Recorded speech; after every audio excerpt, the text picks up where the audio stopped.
Welcome to another edition of the Giants Huddle Podcast. I am John Schmeelk. You should recognize this guy as the lead football play-by-play man for Fox Sports, also does all the studio stuff for their baseball coverage. He's New Jersey native Kevin Burkhardt, who's up at the crack of dawn today talking to Giants coaches and players. What's up, KB? I mean, Schmeelky, let's go, man. I mean, come on. Anytime to get up and talk to my former coworker, let's go. I mean, that's what we're doing here, me and you. It's good to see you. Yeah, absolutely. By the way, the Giants Huddle Podcast is brought to you by PSEG, energy efficiency for game time and anytime. Visit pseg.com/Giants for discounts, rebates, home energy assessments, and make sure you go back. Last couple episodes of the Giants Huddle Podcast, folks. We have our special WFAN show, but then my interview with Chris Sims that posted on Wednesday was excellent. Did a great breakdown of that first Vikings-Giants game on Christmas Eve. Make sure you go check that out. Now, what KB's referencing, you guys might not know, back when he was small time and not living large out in Cali, he was the talk show host over at FAN. He did updates over on 880 here in New York, and I produced many of his shows over at FAN in the early 2000s. Boy. Huh? I said I had a heck of a producer for you did the majority of my shows, I think. I mean, I think more than anybody else over there. So we had a good time. We had a lot of fun together. Yeah, absolutely, man. A lot of fun times that we can't really talk about in the basement of Astoria, Queens. That's also true. Otherwise, we might not have jobs anymore, so we cannot talk about that. But we can talk about the Giants and Vikings here, KB. And boy, I mean, these two teams, they both played close games all year. I got to imagine you think we're probably in store for another one of those this weekend, right? I'd be surprised if it's not. I mean, especially when you go back and watch their game from Christmas Eve. I mean, it was ultra close. It was pretty much what I expected. It's what these teams do. And I think in that game, there were a couple things that stood out. Look, Minnesota's played these games all year, and we all know they're 11-0 one-score games. Credit to them. I mean, they have a little. I know there's part luck involved. It's just like it's almost, I equate it to almost like, hitting with runners in scoring position in baseball. Yeah. 1 year you're hitting 350 and the next year the same team is hitting 210 it's just, but give them credit. They found a way to do it, and they've been consistent in the fourth quarter and overtime and find a way to win. But I go back, I think the Giants are the same way. The Giants have won, 8 of those games? Yep. I mean, so they're not unfamiliar with playing in those close games and knowing how to win late and make plays late. I think that's so important. And I just think that the Giants aren't going to be phased. I actually think that game helps New York, because I know both teams, it's an advantage that they played and they say, okay, here's what we did, here's what we're going to change. But I think for the Giants, like if you're Brian Daboll, it's a pretty easy sell. You don't have to see too far into it to see how they could have won the game. I mean, they had a blocked punt and they turned it over twice inside the 30. Take that away, they probably win, I think from that standpoint, it's an advantage to the Giants. What's your feel for the Vikings, Kevin? They're kind of schizophrenic, right? I mean, they play all these close games, they win them. Then they have 3 games this year where they just get absolutely run out of the building. I think, for all the metrics about them that don't make any sense and that scare people, obviously they're negative in point differential. The Giants are too. And people think they're not real. But I think there's a quality of winning games late that has been real for them.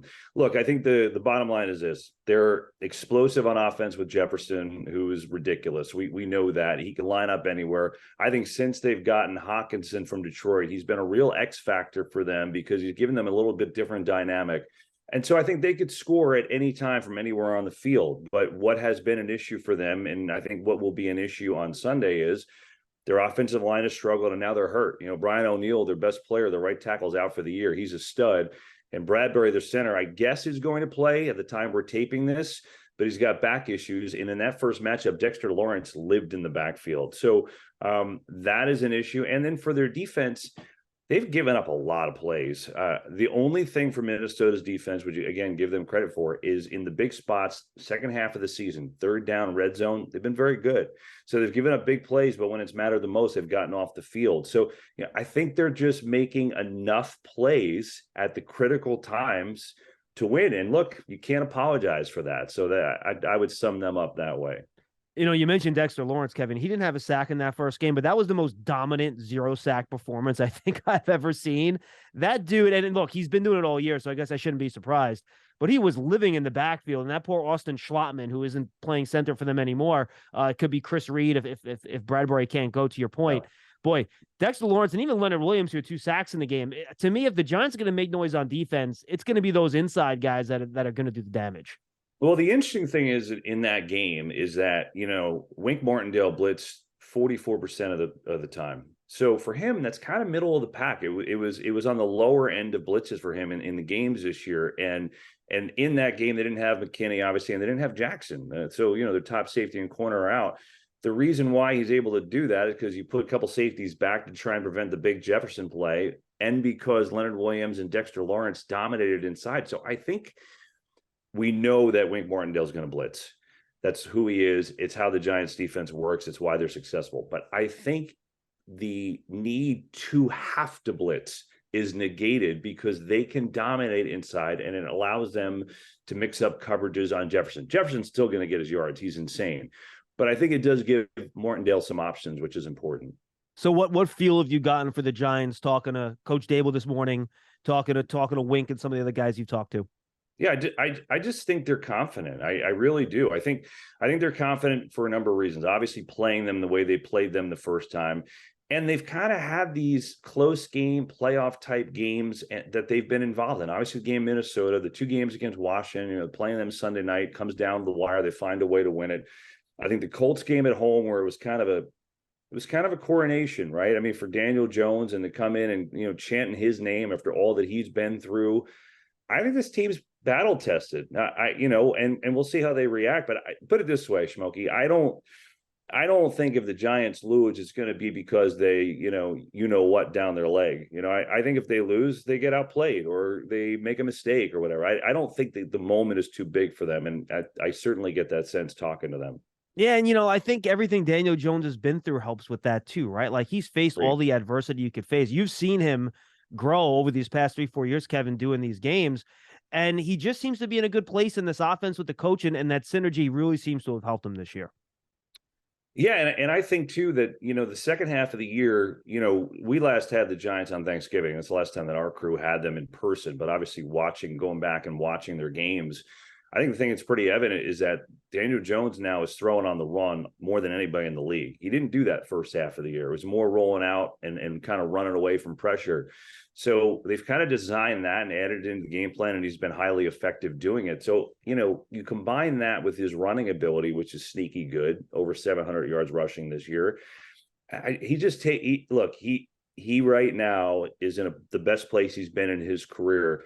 I think you'd like to see him take a couple more deep shots if they're available. I personally would, and I think they might have to in this game. But how do you not like what he's done? I mean, he's run the offense beautifully. He's not turned it over. And the way that they're playing, I think that's all you can ask for. I thought the one interesting thing, too, I'd like to get your take on this. In that first game against the Vikings, the Giants threw more than they have all year. They had 52 dropbacks, just 17 runs. Very atypical of how they've played. But it worked, right? They gained the second most yards they had in any game this year. Jones was unbelievable. They moved the ball up and down the field enough for those turnovers you mentioned earlier. Do you think they're going to have a similar approach, or do you think you might have a little bit more Saquon in this one?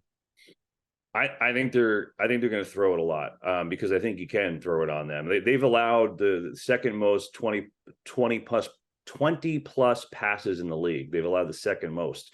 And you wouldn't think that because they play that deep cover too. They're trying to keep everything in front of them, but they've allowed big plays. I think Saquon will get his yards, but I think for Saquon to carry the ball 30 times and, 2 yards, 3 yards, 2 yards, and he'll rip one off like he did in that last game. That's how it rolls. I think they win the game by passing the ball. I think that's how they almost won the game last time. I think that's how they win this. I'm not saying that Saquon isn't involved in the game plan heavily. I think you know that, but I think they go back to the same. I don't know why they would change. I haven't seen any evidence against anybody against Minnesota's D to change that strategy, is what I'm saying. Yeah, no, look, absolutely. They've had trouble stopping the pass all year long. I agree with you. You mentioned Justin Jefferson, but, Hawkinson, to your point, he had a big game against the Giants on the 24th. Thielen was very quiet. KJ Osborne was very quiet. I feel like Kirk Cousins trusts these guys so much, KB, that he's willing to just throw it into coverage. And we saw the Giants had a couple shots at interceptions in that game on the 24th. They didn't make them. What do you think the key is to try to get Cousins to make some of those mistakes, that has turned some of those Viking games this year where they've played close, but then it's gotten away from them a little bit? Well, most quarterbacks don't like to be blitzed. There are a few rare ones who succeed against it very, very well, right? Like Dak Prescott, for example, has very good numbers against the blitz. I think Kirk Cousins against the blitz this year has, well, I know it's the numbers prove it. He hasn't been great. And I think that is going to be the plan. Now, look, in those situations, he will backfoot a throw deep to Justin Jefferson and take shots. And Jefferson is so insane that he'll come down with it 70% of the time. So, and you can't blame him. So that's kind of the strategy. It sometimes doesn't matter how good the blitz is or how good the coverage is, it's going to happen. But I do think that is going to be the deal. And I know we talked about with Lawrence and Williams inside, doesn't have to blitz as much. But I think that's really going to be a big part of it, especially, if you can get the two guys healthy. Will McKinney, we know, and hopefully Jackson plays. If you're full in the secondary back there and you have that confidence back there, I mean, I think that's going to be the plan. Make him be against the blitz. He's had a tough time against it this year. What's your feel for the NFC playoff picture? Let's take a wider look here. The Eagles don't look the same. We'll see if Jalen Hurts can become the runner he was earlier in the year. That to me is still kind of the linchpin of their offense, right? Yep. They haven't looked the same since even when he came back. He was sliding a lot. He wasn't doing what he does. Dallas has played one of their worst games of the year to close the season. I think we're all waiting for the Brock Purdy pumpkin game. It hasn't showed up yet. Maybe it won't. I don't know, but we're waiting for it. Just how do you see this NFC playoff picture? To me, it's wide open. It's a really good question. I mean, I think it's pretty wide open. I mean, look, the 49ers nobody wants to play them. I mean, they're the same beast that they've been, only they're getting better quarterback. I mean, Brock Purdy has the best passer rating in the league since he started. He's been great. So it's not like he's just managing the team. He's throwing down. He's been great. And you're right. It's playoffs. He may stub his toe, but I've seen no evidence that he will. And with McCaffrey, they're a different beast. They're just a different animal now. So I think they're insanely tough. They're a tough out. I think Philly's going to be just fine. Now, look, they're banged up. Lane Johnson's a huge injury, and obviously Hurts was the plan to be smart, right? But I think, John, down the stretch for them when he got hurt, I think it was just survive and get the one, and I think they take a breath and come back, and I think they're in a good place. Not saying they can't be beat, but I think they're good, and I think they'll play well in that next week. And who knows? It's against the Giants. If the Giants win, right, could be there. Dallas, Tampa, I have absolutely no idea how to handicap. I mean, I still think Dallas is the better team, and I think they should win that game. But that we did the game against Washington. That was the worst performance I've seen from them in 5 years. And I don't know how to explain it. All you're trying to do that game, once Philly went up against, and I know the Giants kept it close, but once they went up at halftime, you're like, okay, just get some kind of positive offense. And they couldn't do it. They had to keep the starters in the entire game for the most part because they couldn't get one good series. So I have no idea how to think about them. And I think whoever wins the Giants Vikings game, it's interesting. I think if you're the Giants, you go in certainly one game at a time. If you can win this game, certainly be the underdog against Philly. And I think Philly, would have an upper hand at home, but take your shots against a division rival who right? So long answer, I think the Niners are probably the team to beat. And I think it's open though. I mean, I think anything can happen. And as great as the Niners are with a rookie quarterback, just never know. Are you psyched that you guys have the Super Bowl this year, man? That's unbelievable. That's going to be great. I mean, look at you smile. Look at you. You're so pumped. I mean, come on, like a football nerd like me, like you and I are. I mean, it's ridiculous. I'm so lucky to do these playoff games. I mean, I've done some of them before, but now to do 4 in a row and the last one being the Super Bowl, I don't think it's fully hit me until I actually show up at the game. It's like, oh, okay, this is really happening. So it's going to be great. It's been a fun year, but now kind of the real stuff begins, Now, I know a lot of the fans probably don't know your story. Kevin, you were a used car salesman and you did a lot of broadcasting on the side, right? I know you always thought you could make it and you did it, but did you ever think you would make it like doing the Super Bowl, make it it's unbelievable. It's great. I mean, you have that really far attainable goal. And I never was like, okay, if I don't do the Super Bowl, the World Series, I'm a failure, right? I just hey, I just want to succeed in the industry. I want to, go as far as I can go and have fun doing it. So that was really the most important thing. And certainly if you asked me this time last year, I would have been like, what are you talking about? But the way the musical chairs thing worked out, and here I am. So listen, I'm happy and fortunate to be here. So I think, no, did I ever think necessarily this? No. I mean, you hope and have fun with it as a little kid when, I'm announcing Nintendo games in my tape recorder. But this is pretty. There'll be a couple more viewers and listeners on Super Bowl Sunday on February 12th than I had on my Nintendo games, which was, I think, myself, my brother, and my best friend. So yeah, 100 million more than 3 people usually.